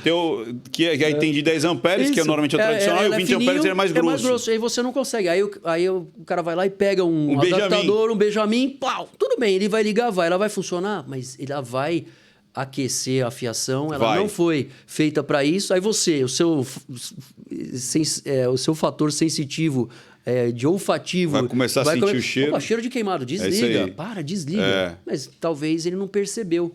Então, revisão, chama um eletricista, chama um engenheiro eletricista, troca a fiação. Porque uma cafeteira dessa, ela vai precisar de um fio de 4 milímetros. E às vezes você tem lá um de 1,5, que a sua avó colocou lá, sei lá eu, quanto tempo. Com certeza. Então... Você só vê 4 milímetros para o chuveiro. Chuveiro, micro-ondas e geladeira. Quando fizeram a projeção? Quando fizeram na época. Porque às vezes nem isso tem, às vezes é só chuveiro. Então, eu vejo que a gente tem uma falha nesse sentido. E aí, quando você fala do auto de vistoria, exatamente para um cara, fala assim, vem cá, se você fizer direito, ele vai pegar um engenheiro, ele vai dar um auto de responsabilidade técnica para você. Aí ele vai lá, dá o auto de responsabilidade técnica. Pô, não vai falar pro cara, me dá só o papel. Vai checar lá, meu irmão, eu tô te pagando. Sim. Pode ir lá ver lá, não quero saber não. Entra lá, olha todas as tomadas para mim, vê lá onde tá ligado. Você não fez um laudo? Então não é só para inglês ver, é para você cobrar, pô. Por isso que a gente fala, cara, laudo dos bombeiros é para proteger a sua vida. Sua vida, seu negócio, então seu patrimônio. Você liga um equipamento e deixa lá, você vai dormir. Puxa, se produz, por exemplo, uma queima e você está dormindo, é a mesma coisa. Ixi, eu tenho uma paura. Enfim. Então... Mas acho que eu sou meio ponto fora da curva. Eu saio de casa, não deixo nada ligado que tenha algum tipo de resistência. Eu pensei que só eu fazia isso também. Eu vou viajar, hoje de manhã, disjuntor, eu abaixo o disjuntor quando eu vou viajar. Acabei de sair de casa, tem a televisão do quarto, eu fui lá e puxei a TV a cabo, a televisão, eu tiro da tomada e vou embora, para não ficar uma luzinha assim. Eu tenho umas pauras, cara. Tem gente que vai embora com o carregador e deixa o carregador na tomada. Eu não consigo, cara. Eu já peguei incêndios, né? Então, por exemplo, por causa dessas partes elétricas. Pô, uma vez era uma residência, foi aqui no Bom Retiro, pertinho. Era uma residência, era humilde. Aí a pessoa com certeza saiu correndo, aí na hora que a gente entrou, arrombou a porta, não tinha ninguém. O que tinha em cima da cama? Um ferro de passar roupa totalmente derretido, só o fio ligado na tomada e a carcaça do ferro que pegou fogo no colchão. Então, pô, tem que ficar esperto, Ricardo. E aí, nós estamos falando de um ferro que é uma alta resistência e gerando calor ainda. Então, tem que tomar cuidado, né? Mas é difícil. Agora, você falou algumas coisas das partes sensitivas. Você passou pela TAM, falou que eu percebi. Você sabe que a gente pode se ligar em algumas coisas que talvez a gente não tenha a mesma capacidade dos animais. Você acha que pode rolar? Não, o animal pode perceber. Então, por exemplo, Você sabe por comportamento que isso do passarinho, então, mas do gato, do cachorro, eles percebem antes, porque ele consegue ouvir antes, ele cheira antes, ele corre antes. Opa, o pássaro voando, aquela lá que você falou do Líbano, da explosão lá em Beirute. Os pássaros antes tudo, deram... Então, na hora que ele percebeu, já estavam... Enquanto isso... Terremoto acontece muito isso, né? Nossos normalmente catástrofes naturais, os bichos percebem antes, né? Por quê? Porque nós não temos a mesma capacidade.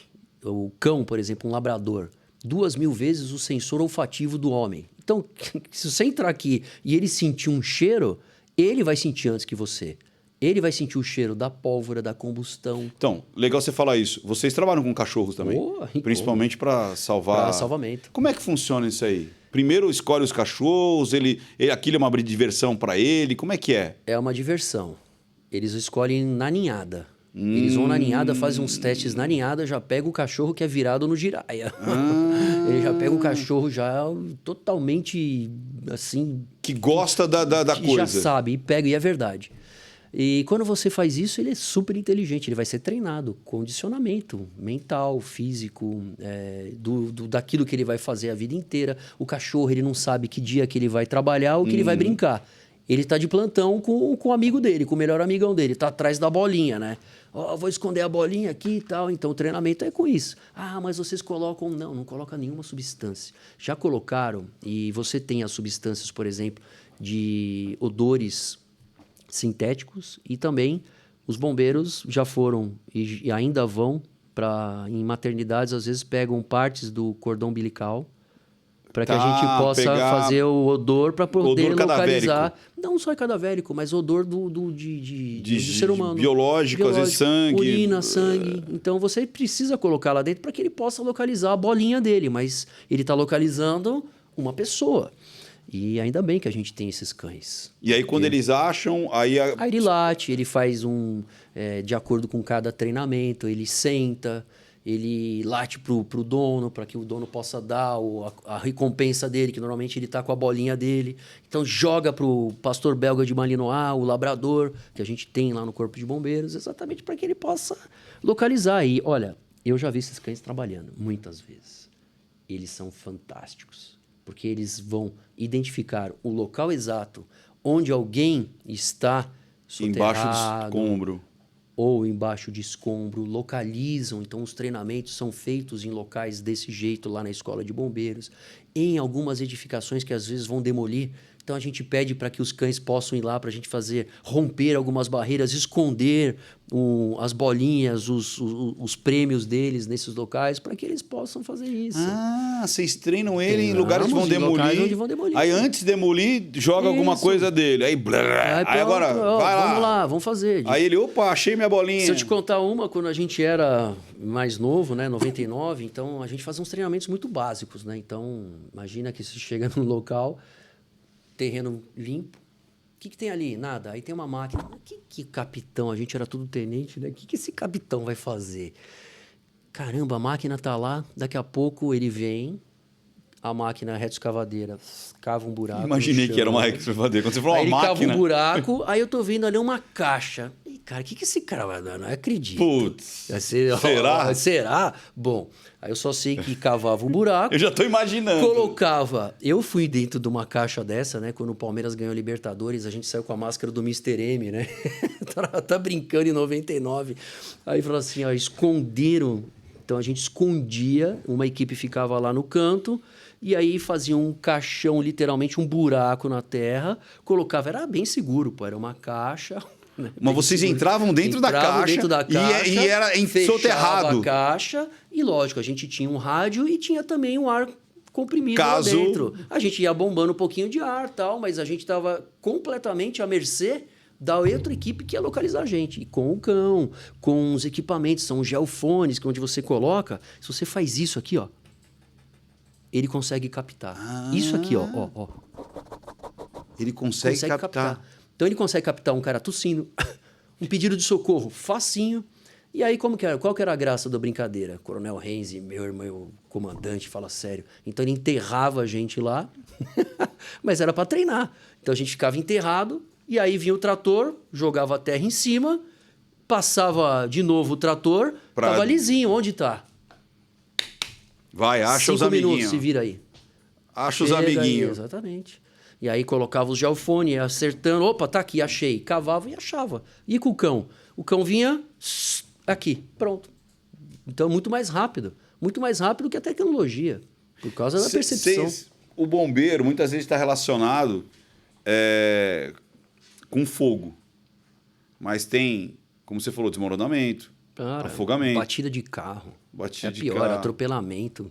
Batida de carro, queda de moto e atropelamento são as 3 maiores ocorrências Em São Paulo. em São Paulo. Tanto que eu tô lá trabalhando bastante para investir no SAMU, no bombeiro, para que possa atender rápido. Isso tem que fazer, porque senão vai fazer o quê? São os maiores atendimentos. Vai ficar esperando? Mas vamos lá, vocês aprendem, logicamente, combater o fogo, que acho que é uma situação, além, como você falou, de controlar o instinto natural, cara, de estar... Porque não é natural você estar perto do fogo. Não é. Não é natural você estar perto de uma explosão. Você já tem a repulsa. Normal, isso que eu estou falando. Então você tem que ter um treinamento constante. Constante. Perto ali da ponte da Vila Maria, o que tem ali dos Ali é um bombeiros? centro de manutenção. Todas as viaturas Vão pra lá. importadas de todos do estado de São Paulo vão para lá para ser Tá, consertadas. e o que tem? Tem umas escadas. Tem umas ali. escadas. Pra treino? Era para treino. Era pra treino. É isso que eu fiquei imaginando, porque eu sempre antes passo ali. a escola de bombeiros não estava pronta quando fizeram aquele centro. Mas mesmo assim a gente usa ainda para fazer o Isso treinamento que eu falei, da escada. usa isso. Sim. Sai correndo com ali equipamento. Tem um poço, ali tem um poço de uns 6 metros ali embaixo daquela escada. Outra história minha, eu tô começando a achar, Ian, que eu não sei, viu? Começar a me benzer. Você sabe que lá no meu prédio pegou fogo no 18º, né? E os bombeiros subiram pela escada. Lógico. Então, Não tem como.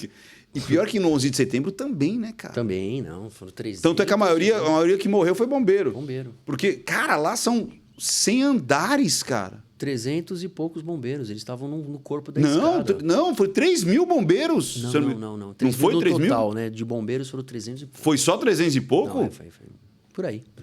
Foi sim. O Eu vou total depois de até pesquisar. O total de pessoas, sim. Tá, Mas de bombeiro bombeiros foram 300? 300 e pouco. 380. Porque estavam na primeira 360. torre ainda, já na segunda já ficaram mais espertos. Porque quando viu que colapsou... Então, ali foi uma... Infelizmente, nunca caiu um prédio daquele jeito. Exato. E aí os bombeiros do mundo inteiro falaram, eu não posso mais ter um posto de comando dentro do local da emergência. Então, a gente divide por zonas quente, morna, fria. Então, depois E a do que gente sai aconteceu, depois. aí aprendeu. É por isso que a gente fala. Então, mas por isso que eu quero A gente vai falar. aprendendo com essas Então, coisas, sabe? Mas o que eu quero falar é que assim, quando eu estava descendo pela escada de incêndio, eu cruzei com os bombeiros subindo. Você desce pela esquerda, pela direita e ele sobe pela direita, entendeu? Os caras Não, subindo com aquele monte de roupa. 28 quilos. 28 quilos e sobe correndo. Vamos subindo, jeito que dá também. do jeito que dá, porque vai chegar uma hora que você vai precisar não é tirar alguém. super-homem também. Exatamente, você vai chegar lá, por isso que tem que Vocês ter. têm que aprender rapel? Tem. São especialidades. Eu não sei se você já viu. Tem uma dessas, Ah, eu vou tem? vou te chamar, hein? Quando tiver um próximo Então me chama, curso. pô, já tô Porque aqui. ele tem uma... Eu quero ver explosão! eu explosão quero é- entrar no meio dos negócios lá Se eu com a tive roupa. falado, a gente fazia uma Não, explosão eu queria, aqui eu, com a queria- eu casinha, quero, né? não, eu já quero estar paramentado pra me sentir no negócio. Mas ali. a gente faz muito treinamento na Avenida Paulista por causa dos prédios, né? Os prédios mais altos e por causa da retirada. E principalmente Grande Avenida, Conjunto Nacional, ali na frente. Então, a gente precisa ter algumas... Que é muita salinha. É muita sala, é muitas situações. Prédio da CESP que pegou fogo, né? Então, quando a gente faz uma retirada, tem um treinamento, é uma tirolesa entre a Avenida Paulista, entre os prédios, né? Passa no meio da Paulista. Pô, é fantástico. Mas não é lazer. Sim, É uma convicção de que se você precisar tirar alguém de um prédio para o outro, você pode usar uma técnica dessa para você tirar um grande número de pessoas. E então, a gente tem um treinamento desse. Não sei se você já viu. Então, se Esse você não colocar, são E- muito E legais. tira, inclusive, as pessoas na tirolesa também. Na tirolesa. Porra, que legal. Não tem como, né? Porque o porque melhor às vezes não mesmo- tem o que fazer, não tem né? fazer. Aqui eu fico ali na frente do Joelma hoje. Aí o Joelma fica olhando para mim. Eu fico olhando aquele telhado E alguns comandantes, quando a gente entrou, falaram assim, a gente trabalhou no Joelma, tirei muita gente, ele contando que as pessoas tinham que ficar pulando em cima do prédio por causa da grande quantidade de calor que tinha ali. É isso que e ia as chegar. pessoas não conseguiam descer pela escada porque a escada não era protegida, não tinha as medidas contra incêndios. As duas autos portas de vistorias, contrafogo. a exaustão de fumaça, a insuflação de ar. Né? Que um prédio com 18 andares hoje, você tem a exigência dele ter como se fosse um ventilador em cima, ele puxa toda a fumaça e o outro insuflando o ar. Exatamente para que você tenha na escada de incêndio pressurizada, exatamente para você poder entrar e sair em segurança, ter ar sem contaminação. Sabe o que eu fico pé da vida, cara? E isso eu já vi em vários prédios. Os caras deixam a porta de corta-fogo aberta. Isso aí você pode ficar bravo mesmo. Cara, eu fico pé da vida, cara. Tem que ficar. E é normalmente, sabe quem? O primeiro e o segundo andar. Sério? É por causa que ele faz muito acesso, né? Aí ele fala, vou deixar aberto. Não Só pode. que, porra, cara...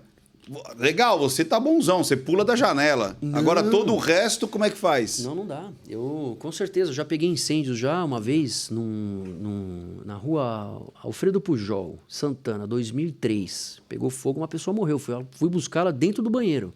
Mas o que tinha? Era um prédio de escritórios, um grande acervo de um banco, parte de papel, estava tudo guardado ali. A porta corta-fogo Aberta. Aí o que aconteceu? Encheu de fumaça os andares de cima. Então, é isso, Aí cara. você fala, escuta, tem que ficar fechado. Então a porta corta-fogo... E são duas. São duas. Ou duas, ou nos prédios mais antigos, ela uma tem que só. ficar fechada. Mas às vezes ela fica aberta. Tem locais que podem ficar abertos. Por quê? Tem um ímã.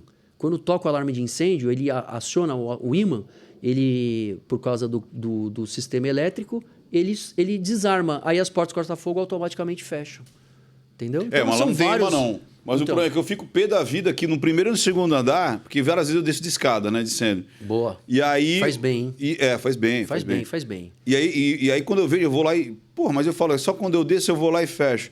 Eu vou até fazer um comunicado formal lá pro meu prédio para falar assim, cara, instrui as pessoas mas faz isso mesmo. para ficar fechado as duas portas. Eu já cheguei em locais onde deixavam a porta aberta por causa da lixeira. Colocava a lixeira na porta. Ei, não pode ter lixeira aí, cara. Mas a gente fala, não com o intuito de ficar puxando a orelha, mas é que a gente já viu que só por simples ações desse jeito, pessoas perderam a vida, famílias choraram. É isso aí. Pessoas tiveram seus bens destruídos. Que é o que a gente fala que o pessoal muito da aviação fala que são os elos que vão se fechando. Então, se você corta um elo desse, é muito mais chance de você sobreviver. Lá no meu prédio também, o pessoal colocava a lixeira na escada de incêndio. Não. Até que, não sei se foi os bombeiros que viram, alguém viu e falou, não pode. Não pode. E aí, agora fica lá embaixo. E tá tudo bem. Tudo bem, é isso. São só Entendeu? procedimentos, pô. Mas eu acho que faz parte. A gente só vai identificando alguma coisa aqui. O Joelma aconteceu o que aconteceu. Para quem não sabe, o Joelma foi uma catástrofe em 74.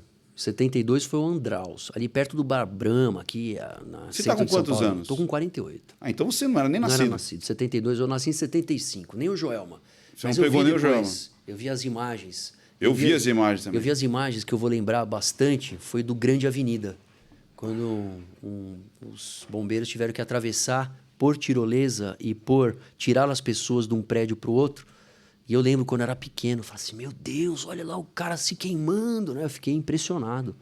Mas... O Joelma não conseguiram descer com o helicóptero por quê? Porque não tinha ainda. Foi a primeira vez que tinha um helicóptero. Não tinha o quê? O helicóptero? Não tinha. A Polícia Militar não tinha. Foram os helicópteros... Mas helicópteros da aeronáutica, então talvez Não, de rádio, televisão, de rádio, esses negócios. televisão, exatamente. Não tinha ainda. Não tinha um sistema ainda de E resgate. foi ali, desesperador, né? não O tinha pessoal como ficava também. correndo para um lado e para o outro, para um lado e para o Pro outro. lado e pro outro, mas tiveram bravos bombeiros e pessoal do COI, do Comando de Operações Especiais, que eram bombeiros também, que eles tinham acabado de formar, e eles pularam do helicóptero para retirar as pessoas.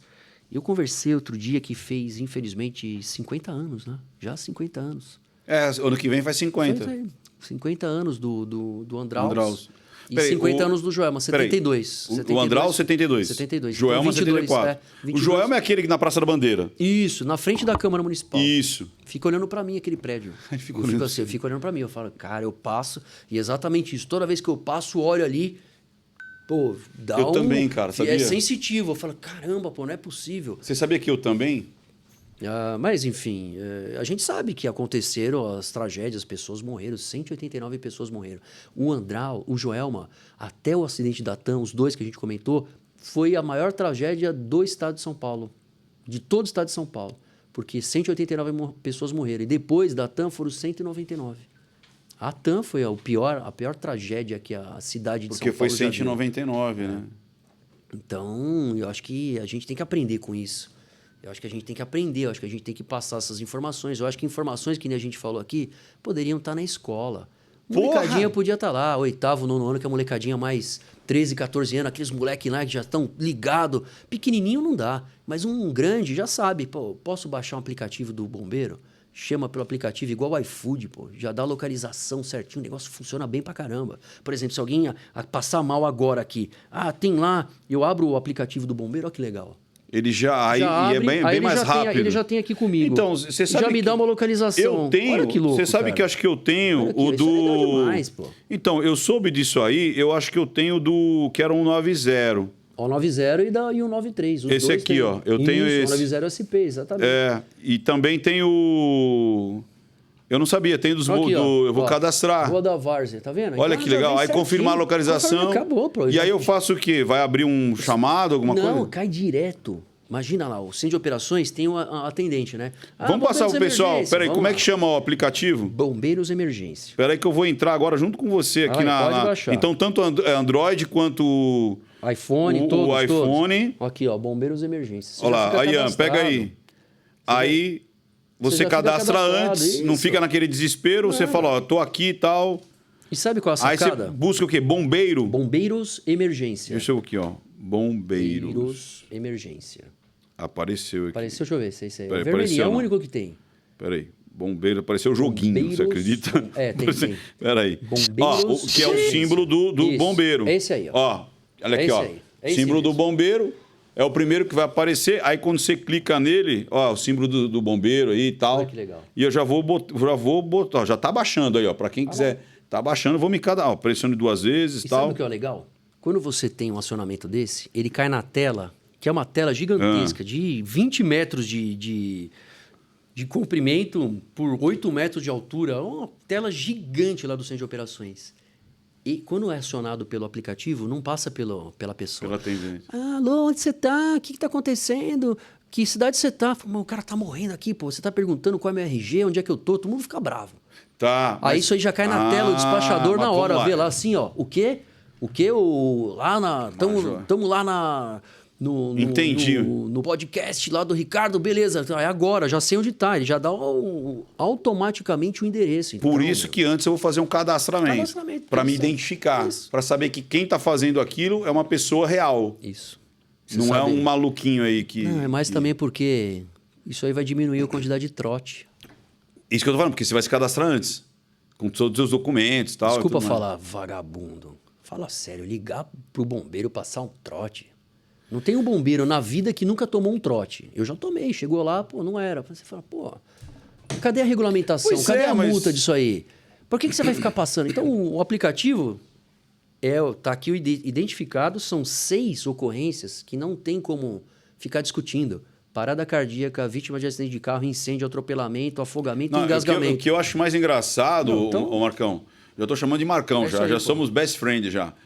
É que quando você tá passando pelo negócio, aí você quer que as pessoas chamem os bombeiros o mais rápido Rápido. possível. Você tá entendendo? Sim. Quer dizer, você quando tá lá, vou brincar. Não, Agora, brinca depois, em algum momento, seu pai, sua mãe, você, às vezes vai precisar porque tá engasgado, ou tá uma balinha. sofrendo alguma coisa, ou sofreu um acidente, você não quer que ninguém passe trote. Aí não Porque quer. imagina. Então a pessoa tem que saber. Ó, e aquele negócio. E o universo cobra, hein? Eu acho também. Então você que passa a trote, você pode ter certeza que o universo cobra. Mas a molecada, a gente acha. Mas aí o meu irmão, o Leite, tá com a gente. Ele estava lá no centro de operações e cada 100 ocorrências, 6 tentativas. Tentativa. Tentativa. E Então a eles gente conseguem sabe. perceber. Tá pegando fogo aqui, É um muito incêndio grande. É grande. Pô, mas é muito grande, é. Por que só tem a sua ligação? Fala, meu. Ixi, aí a pessoa já começa Opa, a ficar aí meio... já gagueja, já pronto, desliga. Não, tem sim, são muitos incêndios. Pô, mas você está falando que tem uma pessoa que está caída no chão? Tá sim. Pô, eu não vou ficar na dúvida, nós vamos, pô. Não é? Cara, você falou uma coisa muito legal.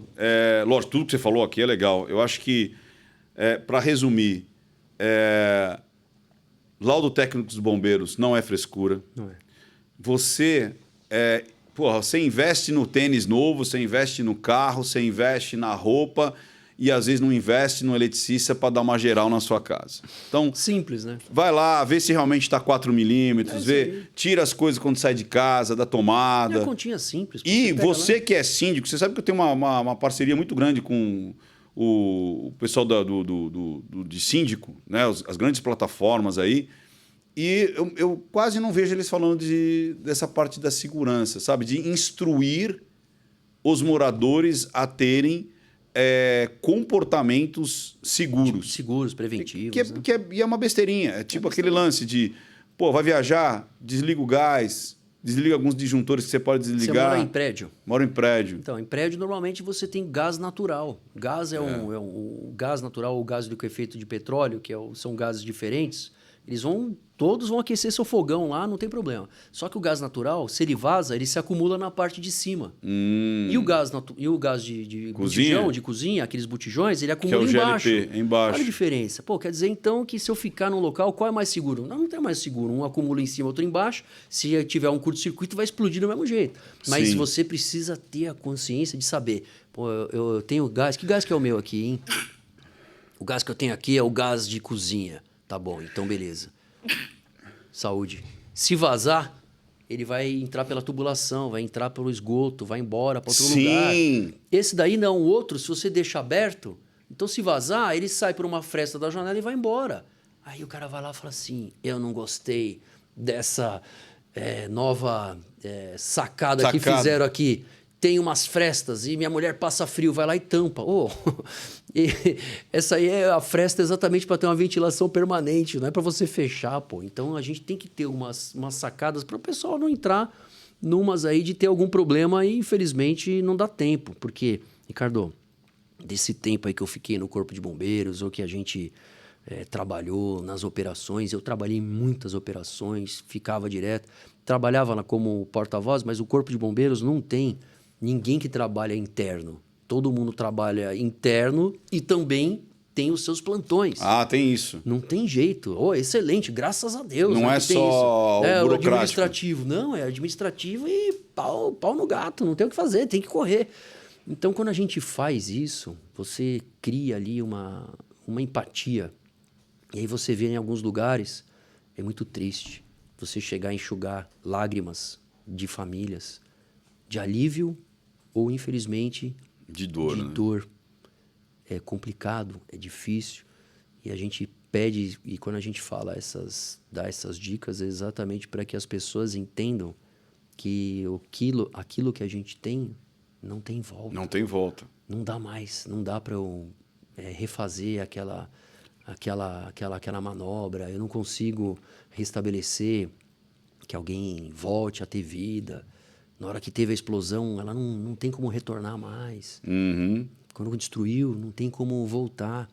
Então, talvez seja uma oportunidade de que você perceba algo, né, desses insights que a gente falou, para que você possa ter um local mais sob controle, ter a intenção de você usar mais os seus sentidos. Você falou, sensitivo, beleza. Então, você percebe alguma coisa, você já está percebendo antes. Sinto o cheiro, a visão, percebo através dos animais. Já tem um passarinho em casa e ele saiu voando. Por quê? Será que está acontecendo, de repente, ele não percebeu que tem um vazamento? Né? Teve um vazamento lá de gás, ele não percebeu? O cachorro não saiu correndo? Então, quer dizer, você consegue, muitas vezes, dentro do ambiente, identificar uma série de situações perigosas que você só tem que estar apto, perceber esses insights e deixar que você ali possa identificá-los o mais rápido possível. Major Palumbo e vereador de São Paulo. Cara, foi um prazer enorme ter você aqui. Passou rápido, né? Foi, né? Tem algum recado que você queira dar? Algum convite? Alguma coisa final? Eu vejo que essas ações que a gente tratou aqui, todas essas condições, eu acho que elas são importantes demais no nosso dia a dia. Bombeiro é uma profissão do presente. ela se adapta às condições mais ali de necessidade da população, mais recentes, mais próximas. E eu tenho certeza que a gente consegue deixar os nossos ambientes mais seguros, as nossas cidades mais seguras, olhar um pouco mais da empatia das pessoas para que a gente possa verificar que alguém numa situação de perigo, você não precisa perder tempo. A gente falou do telefone, Sim. do aplicativo. Chama o socorro. Eu nunca vi ninguém se dar mal por poder ajudar alguém. Exato. Eu vejo que a gente tem muito a crescer e eu tenho certeza que as pessoas hoje em dia, elas, por causa da pandemia, elas ficaram muito mais humanas. E eu tenho certeza que a gente vai conseguir ter ali esse lado humano mais aflorado. É isso que eu espero.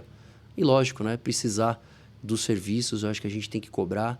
Eu hoje tenho outra função, mas eu tenho certeza que o bombeiro está no meu coração. As emergências estão sempre presentes na nossa vida. E toda vez que a gente precisar utilizar alguma ferramenta, faça isso com consciência.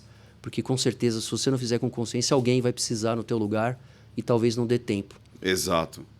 E aí você vai ter que enxugar lágrimas. Isso é muito difícil. E é uma coisa bacana, né? Porque, tipo, se todo mundo não olhar só para o próprio umbigo, mas ter essa percepção, muitas vidas serão salvas, né? Porque todo segundo é determinante. Então, galera, vai lá na sua loja de aplicativo, você do Android, você do iPhone, busca lá. Você viu que eu fiz aqui com vocês, né? Bombeiros Emergência. Instala, se cadastra, agora que você está com tempo, de repente você vai lá fazer o número 2, não tem o que fazer, tem que sentar lá, fica se cadastrando ali, entendeu? Ganha tempo, porque você pode salvar uma vida. Olha que legal, você pode ser um agente de mudança na história de vida de alguém, né? Porque você vai estar ali com todas as ferramentas para acionar o bombeiro quando necessário e se isso se espalhar, uma corrente do bem. Quando você precisar, quando algum parente seu precisar, vai estar alguém ali também olhando por ele. E eu quero também chamar você. Eu acho que talvez, eu estou começando a acreditar, ô Marcão, que talvez eu tenha essa, por causa da linguagem silenciosa, né? Porque eu fico muito ligado no que não é dito, né? No rito da mensagem. Então, vai conhecer a linguagem silenciosa. Te convido que aprender com o Ricardo Ventura ao vivo aqui em São Paulo. Entre em nãomintapramin.com.br/evento. Fuça lá e vem me ver aqui em São Paulo. Marcão. Isso foi muito forte. Muito bom. Valeu. Valeu. Sucesso. Show de bola. Muito obrigado, hein? Tamo junto.